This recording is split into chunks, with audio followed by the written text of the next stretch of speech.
Torah. We're going to soak ourselves in Torah because that's what we do here every week. Baruch atah Adonai Eloheinu melech haolam asher kitshanu b'mitzvotav v'tzivanu la'asok b'divrei Torah. We will soak ourselves in Torah, or literally translated, get busy. Get busy with Torah. La'asok, esek, business. Asukah means I'm busy. So we're about to get busy with Torah. Here we go. Lorraine. Lorraine, are you cooking again today? So you're not going to turn on your camera? That's okay. No judgment. She's not even know. She don't even know what to say to me. Okay. So this is fascinating. We are Ki Tetzei this week. And I'll give you a little something about this. There she is, Lorraine. A little something about this Torah portion. It is said that this Torah portion, Ki Tetzei, has the largest concentration of mitzvot of any portion. The largest concentration of mitzvot of any portion. There's supposedly 74 of the traditional 613. Okay, no problem, Lorraine, no problem. I'm just happy to see you. I'm glad you're here. You go when you need to go. There are 74, apparently, 74 mitzvot of the traditional 613 mitzvot in this portion. And one of them, well, there's a bunch of very interesting ones that we're going to take a look at. But one I actually use as an example whenever we have like, for the Bar Mitzvah students and their families, we do a whole bunch of meetings, right? We do a whole bunch of meetings. And one of the meetings that we do as a group is theology. Like we start talking about, well, what do we believe? What do we not believe? And all of those kind of things. And I start them off with saying, I want you to translate for me into English, bar or bat mitzvah. Bar or bat mitzvah. So what do we always say? Bar or bat. Bat is daughter. Bar is the Aramaic way of saying ben, which means son, right? Bar, bat, son of the mitzvot. And then I ask, so what is a mitzvah, the plural mitzvot, right? And 9 times out of 10, I get this one answer at first. And I love getting this one answer because it helps with the conversation that leads into the mitzvah, one of the mitzvot that I'm going to show a little bit there. So what do you think I hear? You may have a different answer, but what do you think is the answer I hear 9 times out of 10 when I say what is a mitzvah? Doing good things. Oh, doing good things, good deeds. I mean, I'm thinking of it in the mind of a 12 or 13-year-old. Yeah, good deed. Well, and they come by that honestly. That's what we say. It's right. A good deed. It's a good deed. So then I say to them, well, that's interesting.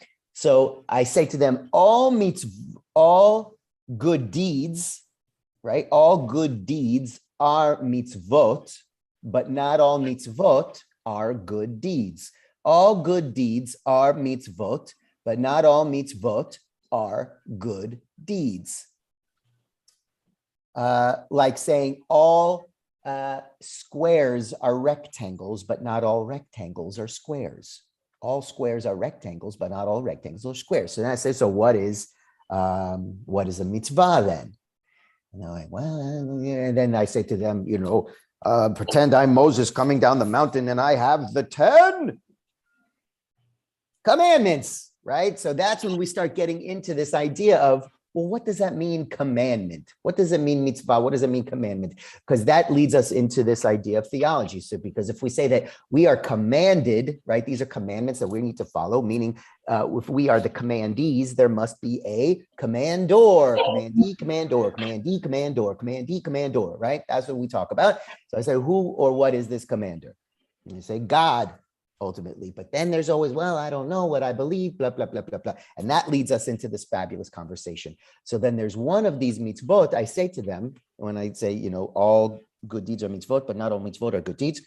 I say, it is a mitzvah a commandment not to mix linen and wool in your clothing. It is a mitzvah, it is a commandment not to mix linen and wool in your clothing. So I say, how is that a good deed? Right? And then we talk about, well, when one could extrapolate out and do a bunch of midrashim on it about like, living wage. How are you, where are your clothes made? What do you know about how they were made, who they were made by, and, what's actually in them and all that kind of good stuff. But that's not really what it says. That's not really what it says. It says, you shall not mix linen and wool in your clothing, which is interesting because it's also mixed in with some other things. Right? It's also mixed in with some other things. So then we start talking about this idea mixed. Anyway, let's jump in and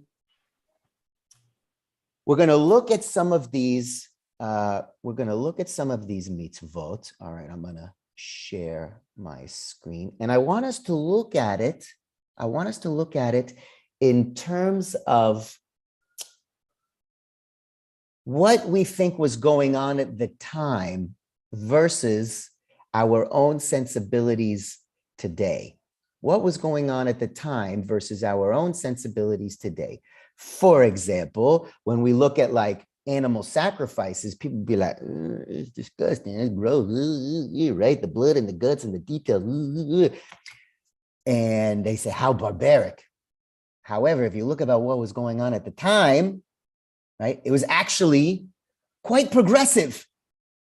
Quite liberal and progressive to be sacrificing animals, because instead of, what were the other people doing? They were sacrificing what? Humans, people. Some of them even had children. So if you're sacrificing an animal, in our sensibilities today, it's like, ugh. But back then, wow, liberals. Okay. So when we take a look at, here's my surprise face that Prina has her hand up. Okay. What you got? I'm thinking that it had to do, since you mentioned the wool and the cotton and all this, it has to do with what do you do at what season? Because the wool, shearing the sheep was a certain time in the year. Collecting the wheat and collecting whatever was growing might have not been at the same time. So instead of telling them, don't do it, let's say, I don't even know if they had the word yet, the concept of dividing or giving it a name because to each season by itself, except just experiencing it physically. So the way to do it is by providing them something that they do and they actually do physically. Yeah, which connect them to the changes of the season. You're not going to shear them at the same time that you collect the wheat. Nachon, but the interesting thing is how it's placed, right? It's actually placed within other mitzvot that talk about don't mix this or that. Don't mix this or that. Don't, which we'll take a look at, don't have an ox and a mule on the same plow. Men should not wear women's clothing. Women should not wear men's clothing. Don't mix these things around. So if you look at it in terms of it by itself versus when you look at it in terms of how it's related to what comes before and what comes after. But let's take a look at this. Do you all see my screen over here? Woo. Yes? All right, here we go. Here's the first one. And remember, let's look at it in our sensibility, in the sensibility of the time versus necessarily our sensibility, because this one's talking about right off the bat. If a householder has 2 wives, right off the bat, you say, no, we don't do that. We don't do that. Like I tell that to brides and grooms when we're doing the ketubah ceremony, and I'm telling the story about Rachel and Leah, and I tell them only one. Now only one. This is it right here. You're not Rachel and no. Only one. Here we go. If a householder has 2 wives, one loved and the other unloved, and both of the loved and the unloved have borne him sons, but the firstborn is the son of the unloved one, when he wills his property to his sons, he may not treat as firstborn the son of the loved one in disregard of the son of the unloved one who is older. Instead, he must accept the firstborn, the son of the unloved one, and allot to him a double portion of all he possesses, since he is the first fruit of his vigor. The birthright is his due. So what is going on there? What is going on there? Merle, what's up? If you stretch this out from then Yeah, and look at now, you being such, I love it. Then, You're so you Mishnah know- and you're so Talmud right now. Let's stretch it out. but if you look at now, I mean, I look at all of Sharon and Jason's friends. I look at the girls' friends and the divorced and separated homes, and the father owns 2 homes and the kids go back and forth. And I'm sure you see this every day. No. Yeah, right. And so that's what the first part, not like the very beginning, not down at the bottom where it's Yeah. about the men and the boys and everything else. But that's what hit me. If you're going to compare this, I mean, I remember when I ran the day camp here for the JCC, and kids would come with suitcases to day camp as to which parent they were going home with that night. Right. And I don't think that's something. And then what we see is when there's new families, right, where Right. you have children from a first marriage, but then children from the second marriage, and what is the relationship? And so it's teaching us, what is it teaching us then about your children? It's almost like don't put your problems that you faced onto the children. It creates mixed up kids. It has the potential to. It can. It doesn't necessarily Right. have to. So this But is telling it us. has that ability. So this is telling us, don't forget your kids, Yes. right? I think that no, Natalie's shaking her head. She's like, tell me what you got. You're muted, Natalie. Natalie, you're muted. I don't see that here, what you just said. So what do you see? First of all, what I see is the first sentence. If a man has 2 wives, does that mean at the same time, or you had In one? this sense, yes, it's the same time. Well, I thought that's illegal. So- Now it's illegal. Now it is. Oh, you're talking about it was, all right, okay. Back in the day, this was, Tuesday. It was fine. Yeah, I think this is very fair. I think it's even more I think than it's fair, very right? fair. I think it's fair, and I think it's quite amazing that it was written at that time. All right. So speaking of children, anybody else have something they want to say about this? Because go ahead. Oh, Rebecca, go ahead. So my father has died, may his memory be for a blessing. Amen. Before he died, my stepmother asked him to redo the living trust. And so when he died, it was a complete mess for me and my sister. Me being the firstborn, if we go by this passage. But the interesting thing is the stepmother, but he left certain bank accounts out of the trust, which then went to me and my sister. Interesting. So, but that was just because then my stepmother was really mad. But anyhow, families are messy. I think he may have done that on purpose. Yeah. Well, so there you go. Right. He was still trying to show, right, this deference to the firstborn, to the first children from the first marriage. Right. Right. This gets really sticky. So here it's saying it might get sticky, but you got to get over yourself with the sticky. This is what you have to do. That's right. Tina, what you got for us? You're muted, Panina. Okay, I think that those days the women didn't have a job like today. So they depended on the men. So I think it's also to protect the wives, the women themselves, not necessarily only the kids. Talk to us. Because I know that, I think it was good. when the Yemenite Jews came to Israel, they came with more than one wife, because the Rabbi Gershon ben Yehuda's letter that prohibit Jews to marry more than one wife didn't arrive Yemen, because Yemen was kind of like hidden over there, and things like that, new rules and education wasn't really available too much to the Jews in Yemen. So they came to Israel, and the government thought that they're going to separate the wives. They were crying. It was terrible. They decided to leave them alone, but they made that the next generation who lives in Israel would not allow to do that. But they left the wives with the husbands because it was a mess. They just couldn't do without them. They came barefoot and totally dependent on the men. So that's that. All right, here we go. This Even is one. we're talking like lately, like when did it happen? In 57, I think, when they brought them in. I'm not sure about the date. Was it the Falashi in 57 or the Yemenite? No, the Falashi were much later. Okay, so I think it's a Yemenite. So, yeah.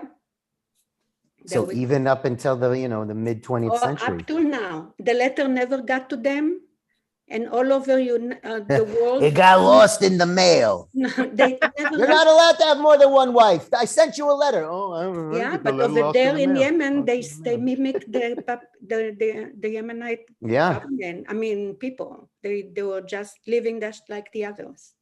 So that's that. So this next one, this one is really interesting. I use this argument, this next mitzvah, commandment. This is what God says to do when, I don't know, I feel like, when we pick and choose, we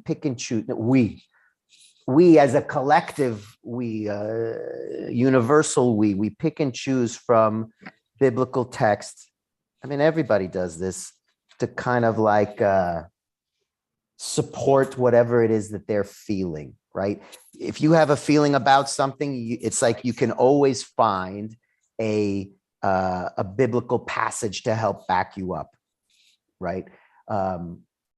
When we start talking about gay marriage and it's abhorrent, right? So I'm not going to talk about my politics, but they'll say they see, look, this is what it says. You're supposed to do X, Y, and Z. It says that in the Bible. It says, well, you can interpret it one way, you could interpret it the next way. And here's the thing: we don't always have to say that. As liberal progressive Jewish people, we are able, I think we have freedom to say, you know what? I don't agree with this, right? When we talk about the Torah portion coming up, we read at Rosh Hashanah with Abraham, and it was like, and going to kill his son. It was like, there's a midrashim, a test. He wasn't really going to do it. But sometimes you could even say, you know what? We learn from our text what not to do, how not to be. So when people start throwing, what about this? What about that? This is one of my favorite pieces to show. I'm going to show it right here. Get ready for this. All right. If a householder has a wayward and defiant son who does not heed his father or mother and does not obey them, even after they discipline him, his father and mother shall take hold of him and bring him out to the elders of his town at the public place of his community. They shall say to the elders of his town, this son of ours is disloyal and defiant. He does not heed us. He is a glutton and a drunkard. Thereupon his town's council shall stone him to death. Thus you will sweep out evil from your midst. All Israel will hear and be afraid. So I say, oh, really? Have you ever talked back to your parents? Have you ever not, listened to what they have to say, even when you got in trouble and you're like, well, I'm my own person. You can't even talk to me. Just let me live my own life. Your parents would have the right, not only the right, they are commanded to take you in front of everybody, be like, this guy, what he did to us, and then we stone him to death. Oh, Pnina's shaking her head. That's not what it says? Okay, what you got for us? Pnina, then Merle. You're mute. There it is. Okay, you know what? I think that this is the one that was supposed to be taken out from the new Bibles. And I really mean it. I'm so into positive reinforcement, you can't even imagine. this is so bad. I had kids that came to my classroom from mixed marriages, and they were so they felt out of place because the mother didn't know how to didn't light candles on Friday or anything. So I talked to my teacher, and he was a rabbi who wrote the articles every Friday and everything. And he said to me, Pnina, you tell them, no matter what, they're gonna make happen on Friday, whether it's only the candles, or maybe it's only eating kosher, or maybe just having the Sabbath meal or something. Any gesture. Tell the kid, any gesture that he's gonna do is gonna make him a good Jew. And I remember it till today, and it was my motto all through 47 years that I was teaching.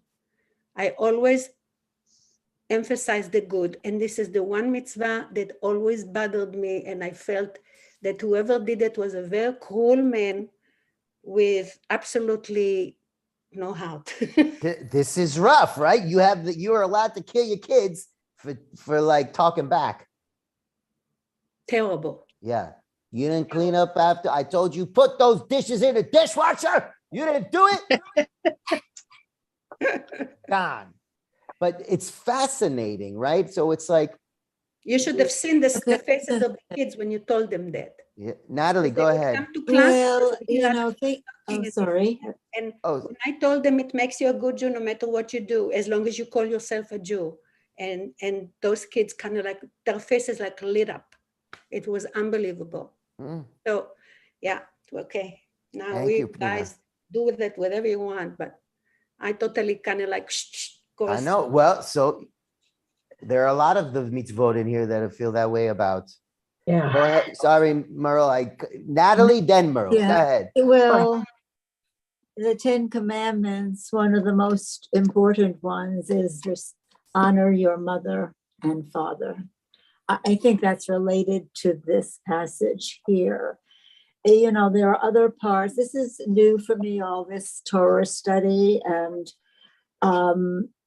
what I'm amazed about is how angry God is. Yes. Where excuse me, did I say something wrong? No, I said yes. You're I applauding. agree with you. So that God is so angry and he punishes us. He gets rid of us 3 times, right? And this whole book of Deuteronomy is threatening. You listen to me or you're finished. Yeah. That's it. Yeah. There's no choice here. There's You no either are positive good reinforcement. and do everything and I'm going to be nice, or you're bad and I'm going to be terrible.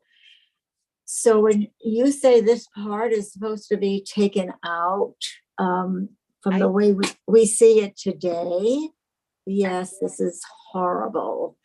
However, in keeping with the writings of Deuteronomy, it seems like it's following the same message throughout this whole. Yeah, there's a lot of just. Yeah. Are you, Rabbi, are you agreeing? Yes, I'm agreeing. Well, that's good if you agree with me.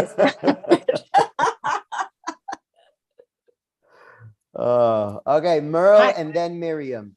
I agree with pieces of this from what everyone has said. I mean, my husband has a cousin who we all loved, seriously, his whole family. His parents have passed away. His daughter has gone off the deep end. And he creates so much, for lack of better terminology, hatred within the family, that the whole family has gotten together and decided, well, obviously we can't stone him, but we've just left him. He's no longer, he's like excommunicated from the family, his daughter as well. And I don't remember if it was Natalie or Pnina that said, you know, we believe in doing and attempting to do the right thing and do good and look at it from a good perspective. So a few months ago, Gabby, our almost 12-year-old granddaughter, tried to do the right thing and sent him a text message and his daughter a text message. Why can't we all agree and be family again? And this child, she was over it, but she did this unbeknownst to any of us. We were all sitting at the same dinner table and everybody's on their phones. And she took the brunt of the world from everyone in the family. from he and his daughter who have excommunicated us, and from the rest of the family who said, stay out of it, you're too young. And so it's like, this person's turned really bad, or was probably already bad. And, if my mother was here, and you knew my mother, David, she would have said, you have to make this good and we have to work on it. We can't be bad. And we all sat there these cousins all knew my mother. And everybody has said in one direction or the other that we can't make this person good. He doesn't want to be good. He wants the personality. Oh, well, that's interesting. We're all done trying to make him there's right. It's not ad nauseum, right? You do what you do with you give it the real, like, you get college try 3 times, but like with real honesty and real wholeness in your heart. But you have to have people to be with. But then yes. And then it reminds, Natalie, what you said goes back to the 10 Commandments and honor your mother and father. But what if your mother and father are not good people? Right? They're accusing you of doing these things, but they're actually the bad people and you're not. You're trying to break away from this negativity and ugliness, right? Which I also see a lot. But then do those parents have the right to stone the kid?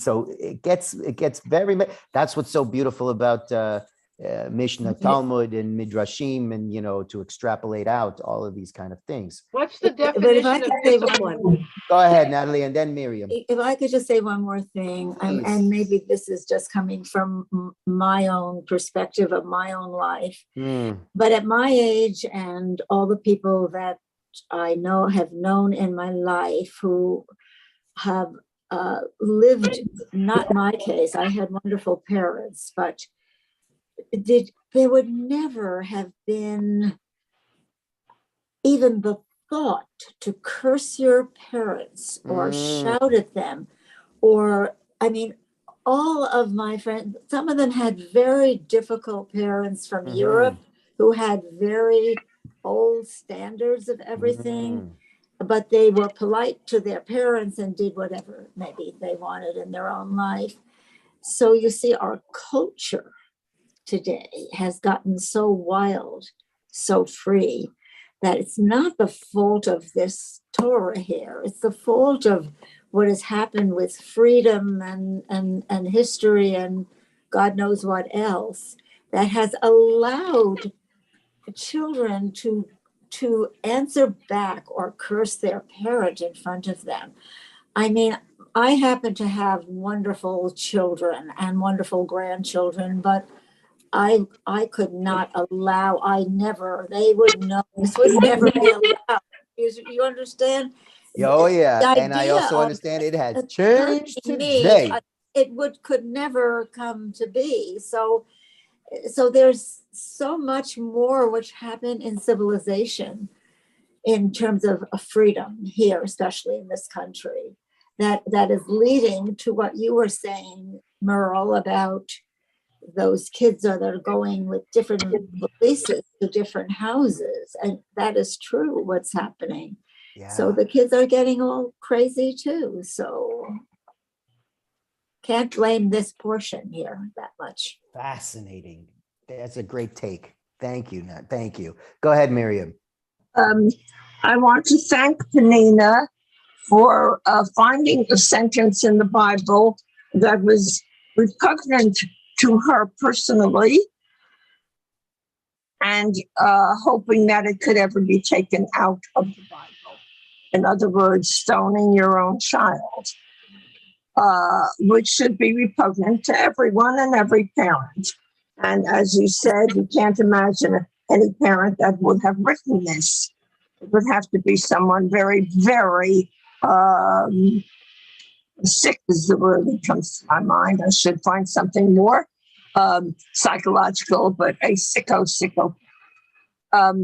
So I feel this way about a few sentences in the Bible, not too many, and I'm not that critical, but in the same chapter, in I think Vayikra, where it says, "Man shall not lie down with man; that is an abomination to God."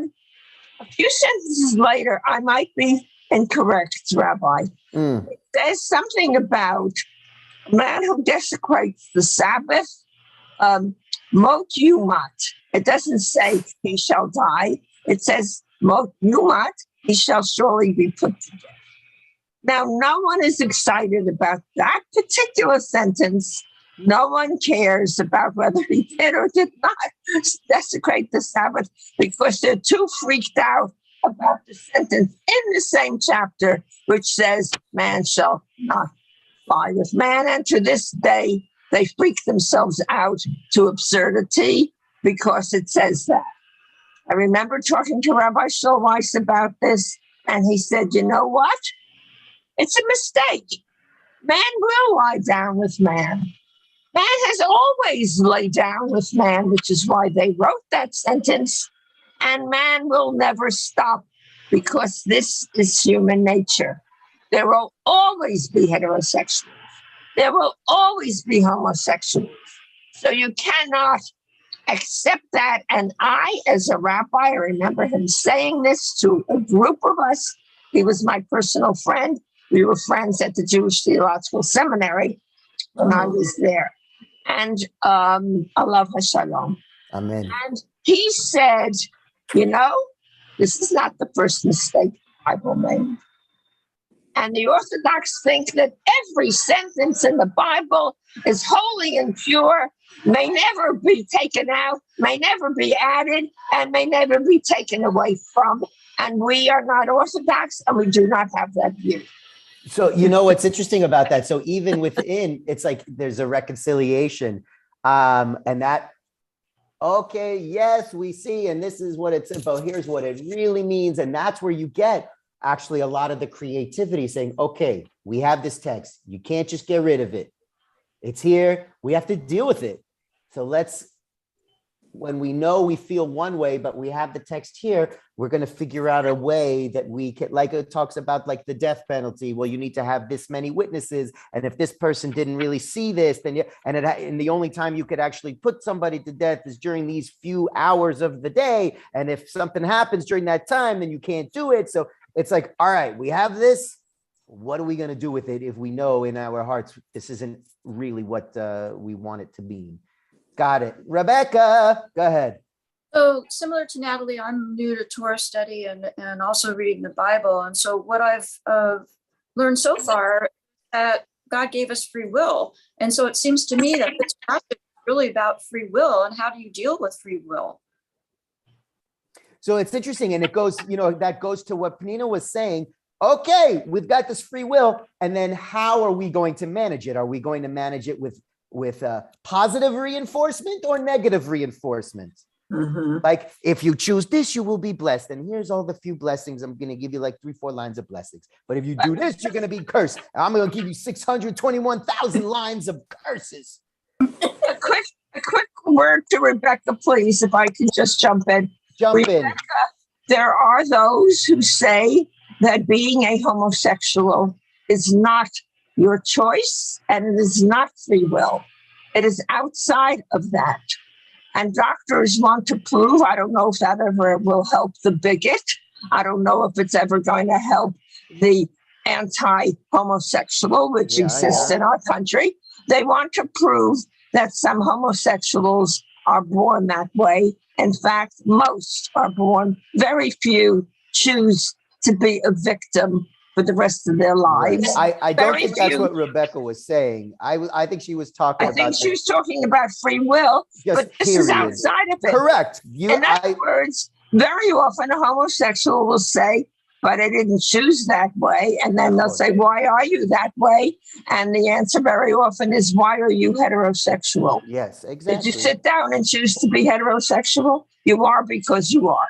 Yeah, I think what Rebecca was talking about is this idea, like, here are your choices. Here's a way that you can do X, Y, and Z. And all right, you could choose, but if you choose this way, right? I think, and that is in dealing with the things that are within our control versus things that are not, right? So I see, Thank you, Miriam. All right, Panina, go, and then we're going to get to this next one that I find actually quite interesting. Go. You're muted. A lot of things in the Torah fit our lifestyle today, but also I want to say that I'm very uncomfortable when we're talking against the Orthodox Jews, because if we are going to do that, we open the door to other people who are not lovers of Israel to start looking at how bad we are because we are Orthodox. I think that we should keep the Orthodox out of our conversation unless it's something good, because when I was a little girl and I used to see them going to Shul on Shabbat in Israel, I was jealous because my father didn't want even to go to Shul on Yom Kippur, and he was living in Israel. And then I had a rabbi in Cleveland, which I wouldn't even mention his name, but his father was a very famous man who used to be in all the president's inaugurations, and he printed new Sidurim and he moved the word Lashana Haba B'Yerushalayim, next year in Jerusalem, because he was a Reform Jew and he felt that America is his home, as do I right now, and as do many Jews. But there is not a lot of other people that live in Israel that are not Jewish, but still, this was supposed to be our country. And that was after Israel was already pronounced independent, and he erased the sentence from the Sidurim and no Sidurim, and I left the temple that day. I told him goodbye, and he also didn't want to recognize the federation that the Hebrew teachers put together, and he didn't want to follow the salary. So I told him, if you're not going to give me this and this and stop doing this business with the Sidurim, changing yeah, I'm going to say goodbye. And I did. And then I found another job, which is much better. But what I'm trying to say is, because we live here, we don't have to feel guilty and take it out of the Siddur. People moved out of Israel for different reasons. Could be bad family life, could be bad childhood, could be that the husband was already so exhausted from being in the military and going to every 2 weeks for maneuvers without getting paid, which happened to my husband. And he was there for 7-8 years, and finally, and I was pregnant and no money to pay the mortgage. I had to be shipped to my mother-in-law. Things were tough, and not everybody was able. And there was no incentive for me, except my in-laws were amazing, and my husband's family, which was amazing, to stick around there. So I left with my husband, because that's what he was exhausted already. Yeah, it's enough. He spent 3 months in the Suez Canal, 3 months. And then we were told to leave it and go back, by France and England. Right. So we were told to go back. And after 3 months, with giving but you know what I mean. Yes, respectfully, we're going to, thank you. Respectfully, we're going to move on. Thank you. I appreciate that. Thank you for sharing that. Certain things when you guys say, because reform, it's not. You're not wrong. You're not wrong. Got it. To talk badly about the Orthodox Jews. Okay. That's it. Let's take it off, because we open the door to other people to really okay, we got it. Bad about us. We got it. Thank you. We got it. Moving on. Thank you. Check out this next one. All right. Hold on. Look at this. Now, this one is very interesting. This next one I'm about to show you. It is considered in the Talmud, if one was going to rank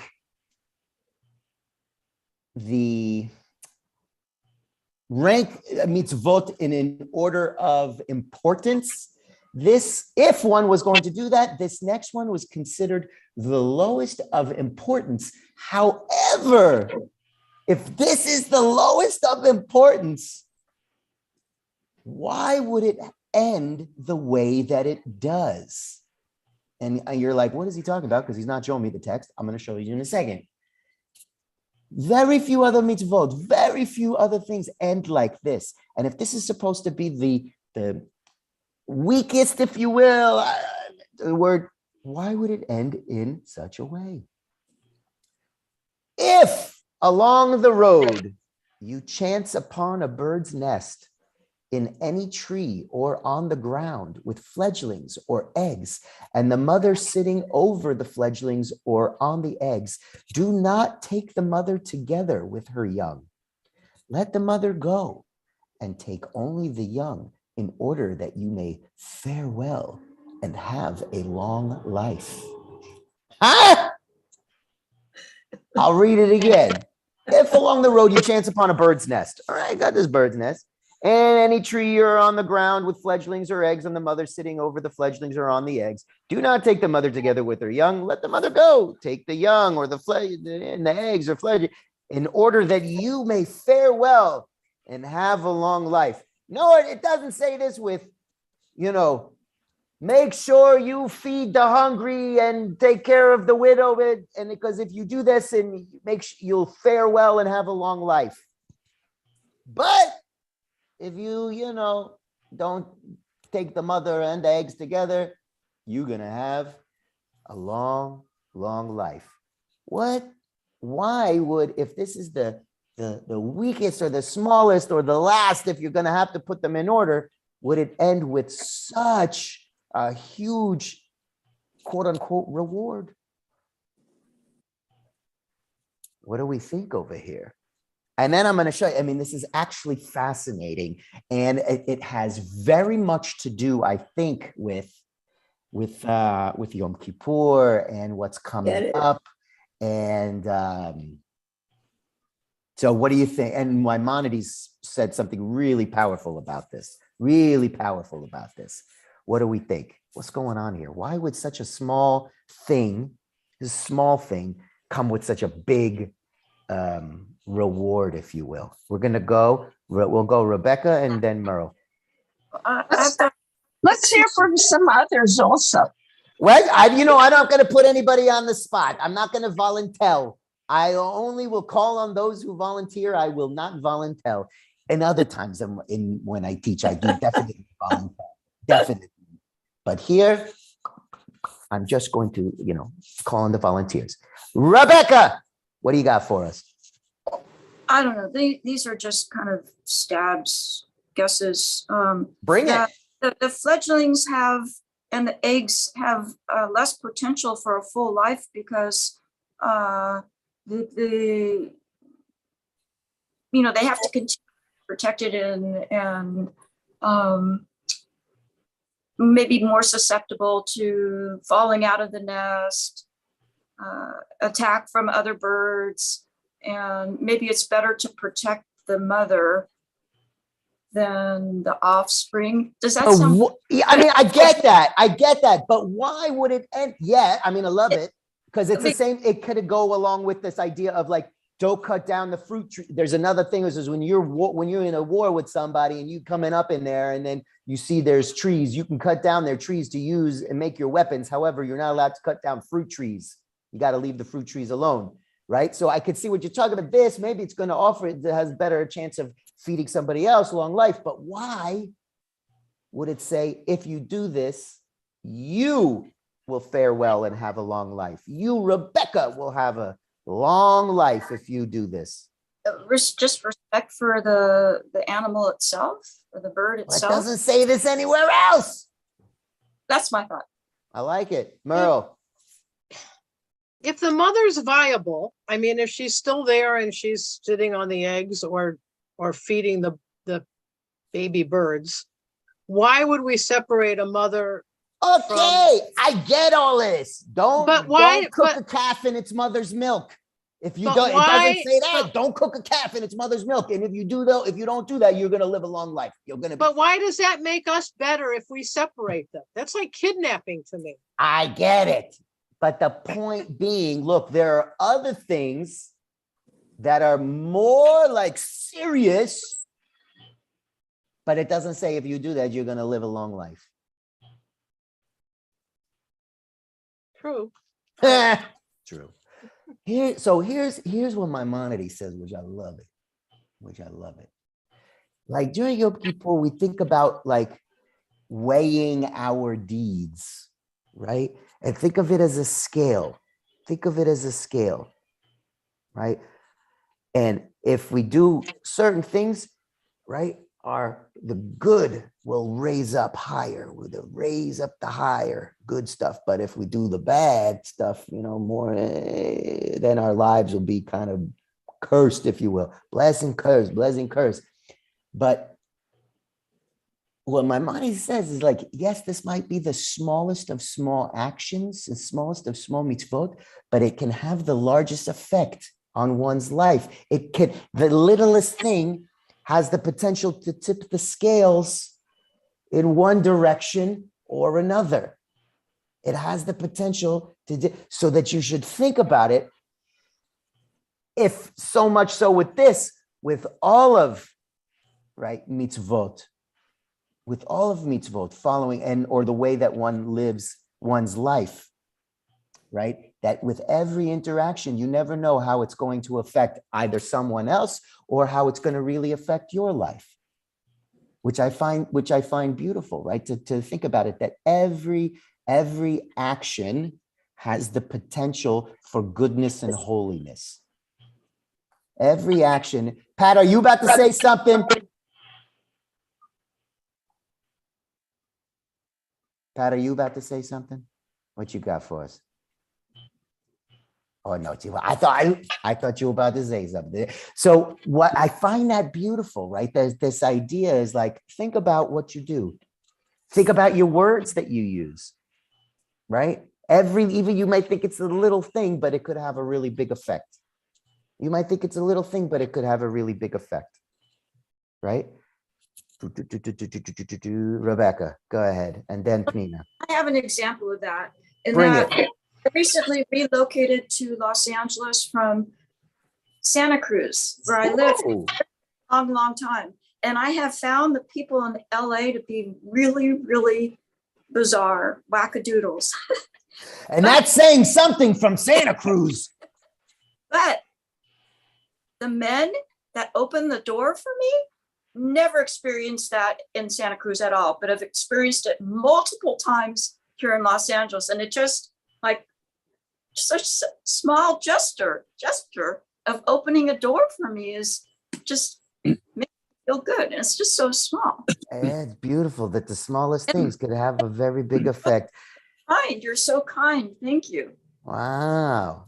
David, welcome. He jumps right in and he's got his hand up. Well, speaking of that, my dad's 93 years old and he's in assisted living. He joined the Navy at 15 to fight in World War II. Wow. But what I'm mentioning, dovetailing on what this Rebecca mentioned, he always has ladies goes first. No matter, he may hobble or whatever, he has difficulty walking, somebody's pushing him in his wheelchair, etc. If there's a woman about to get in his assisted living at the into the elevator or go through a door or anything, if I'm pushing him, I mean, I know he doesn't have to tell me, but if the woman, and typically somebody will let an elderly person in a wheelchair, before them, men or women, he insists on ladies first. I love it. So when my daughter was first born, get ready for this. This was cuckoo. My daughter was first born, right? And we brought her home from the hospital. Everything is like, and nobody knows what's going on. Everybody's exhausted. And I'm like, thank God for my in-laws. Thank God for my parents. It's like, now we're home, and now what are we going to do with this kid? What? And my wife, and everybody is there. So it's also cuckoo. Right? Everybody's there. Thank God for them, but it was also cuckoo. And my wife says, I need to go get some soap to give Isabel her first bath. Right? So I will go. I also just wanted to get out of the house. I will go. So I drive to Target. Right? I drive to Target. And at the time, the closest one was in Sherman Oaks, because we were living in Westwood. That was going to be the closest one. So I drive over the hill, go Sherman Oaks. And I walk into the Target and I go to the soap to go get the soap, and I freak out. There's 1,000 different kinds of soap: scented, unscented, natural, unnatural, this brand, that brand, hypoallergenic, hyperallergenic, too many allergies, this scent, that scent. And I'm freaking out. So I call our pediatrician, Doc Howie. Merle, you remember Doc Howie? I call Doc Howie and he doesn't pick up, right? I call my wife, she doesn't pick up. I call my friend Jim. So, because Jim also, he had a daughter 6 months prior to us. So he's like already old school. He knows what to do. I call Jim and he picks up, unfortunately. So I say, Jim, Stephanie sent me to Target to get soap for Isabel's first bath. And I said, how hard is that gonna be? But there's so many different kinds of soap. What soap should I get? And he said to me, it's just soap. Choose anyone. Choose anyone you want. It's gonna be fine. But if you choose the wrong one, you are going to ruin her life forever. Not what I wanted to hear at that moment. So I went home with no soap. I couldn't do it. I couldn't do it. No soap. All right. So it's like, it's like you got this one thing. It's like, oh, it's this one thing. But the point being, right? We all know that the soap wasn't going to ruin her life forever, but how it's those little things actually could have a really, really big effect. So that is what Maimonides is saying about this idea. If this, the weakest, smallest of all mitzvot, can have such a result, what about the ones even bigger, higher? If we're going to make a hierarchy, which one is going to swing the pendulum in your favor, right? And, we start thinking about our own mortality again during this time of year. It happens, right? It just happens. Fascinating. All right, now I want to get to, in the few minutes that we have left, there's a very interesting thing that I came across that I was really shocked. I don't know if that's too much of a word, but it surprised me. Do we know? Do any of us know who Ruth was from our tradition, right? In Ruth, so we look to Ruth as like, we use her in the teaching as like the first one who chooses Judaism for herself, like the quote unquote the first convert, right? We read from the book of Ruth also during Shavuot, and during that time, a lot of times we do special blessings for those who have chosen Judaism. For those who may become adult b'nei mitzvah, and because their path to Judaism was a bit different. And we say that she was, and we embrace her, she chose Judaism, and we welcome her into the family and the community, and she was a Moabite, right? Ruth was a Moabite. Now, check out this line here in Deuteronomy. I'm going to read this to you, and it's like, what is happening? To share the screen. Boop, boop, boop, boop, boop. All right, check this out. No Ammonite or Moabite shall be admitted into the congregation of Adonai. No descendants of such, even in the 10th generation, shall ever be admitted into the congregation of Adonai, because they did not meet with, look why. They did not meet with you with food and water on your journey after you left Egypt, and because they hired Balaam, son of Beor, from Pethor of Aram Naharaim, to curse you, to give you a curse. But God Adonai refused to heed Balaam. Instead, your God Adonai turned the curse into a blessing. Ma tovu ohalecha Yaakov mishkenotecha Yisrael. That was the blessing, and we say it today, right? But you shall never concern yourself with their welfare or benefit as long as you live. Don't do it. 10 generations. No Moabites.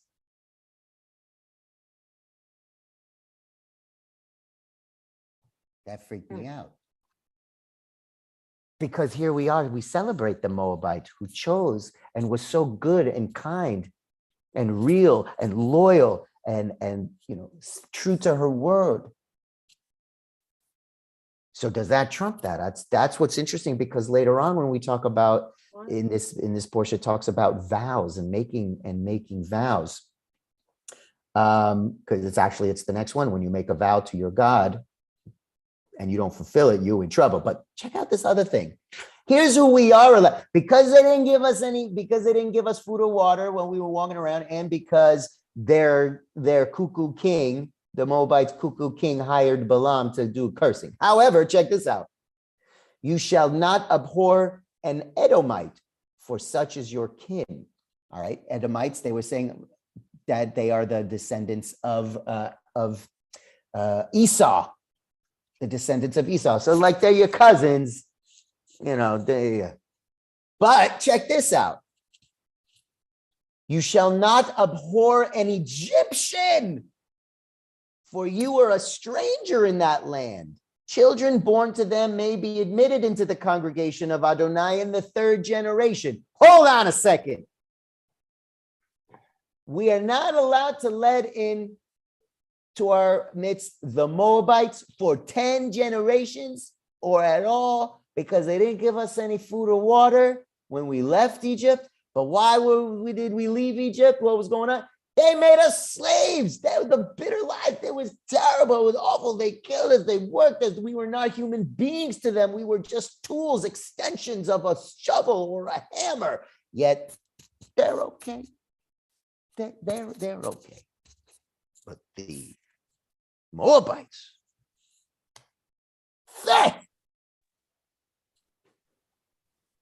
all right, what do we got over here? Oh no, it's after 1 o'clock. All right, bye everybody. I'm leaving. I'm just kidding. I won't do that to you. I'll let you share some thoughts. Go ahead, Merle. Are the children Edomites or Moabites? I mean, they're all of a sudden they can't come in, but the children can. And the children, not even the Edomites are cool. They could come in. Right, but who do these children belong to? The Edomite, like descendants. Oh, all right. It's talking about like that's why they can come in. But why can't they come in until the third generation? So it's like, okay, so we'll hold a little bit of a grudge, not too much of a grudge. Oh, all right. Thanks. You made us slaves and you killed us, you treated us as inhuman. A little grudge. Moabites. Right. You didn't give us something to drink, and your cuckoo king wanted to curse us. 10 generations, nothing. Crazy. Rebecca, Pnina. Go ahead, Rebecca, then Pnina. Go ahead, Rebecca. First Rebecca. Did Moses marry a Moabite? Was Moses? Wait, no, she wasn't a Moabite. Was she a Moabite? Married a Moabite. Wait. Was Zipporah? Let's see. What? Wait a second here. Let's see. It was Cushite.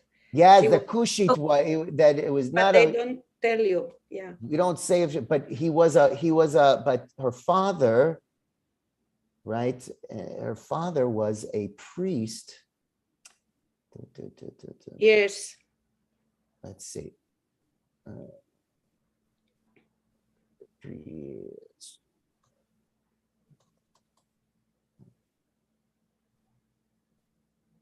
Let's see. Go ahead, Pnina, while I'm looking at something. Okay, I'm just saying that the Egyptians, 600,000 of them chose to go out from Egypt to join the Israelite and took on the faith in the one God. They became a part of us and became the part of the people who entered the land. Yeah, but the Moabites wanted to do that too. Well, I don't know. I think it's the way they acted in the present time where the laws were given. Yeah, but you got 10 generations. Well, listen. He was a Midianite. I went now to a genetics testing, and I have 14% Italian, and I have 5% Egyptian, and 0.5 Mesopotamian. Could you believe it? I believe it. Okay. But you're not a Moabite. All right, everybody. Well done today. We'll keep you, Pnina. Don't worry. Yeah, we're not going to throw you out. Look, we kept Ruth. She was awesome and amazing. We love Ruth. And, the line of David, she comes from her. Line of David. David came from her. She was line of David. King David. Yet this says 10 generations. Because That's maybe why you chose to marry Bathsheba. I thought if it was good enough for my great grandmother, so it's good enough for me. Do you have an explanation, Rabbi? I know there's so many inconsistencies, and it's not for us mortals to figure it out. But what is a rabbinical explanation? This is, well, that for this one is, I don't even know, because I just learned it when I was preparing for our class. And I was like, what? And like, I was like, what's going on here? So now I'm going to be talking about this because I'm really curious. Yeah. I mean, the only thing maybe is somebody who converts to Judaism, that, like you say, trumps other things, or the 10th generation and all of that. That's a great question. A sincere, I like that. That was very rabbinic of you, very midrashic of you. We're going to take with this and see what we can kind of move around it. Kind of like, well, yeah, I know that's what it says, but let's go this way. Very Shabbat nice. shalom. Shabbat shalom, Thank everybody. you. Shabbat shalom. This was great. Bye. Bye. Thank you.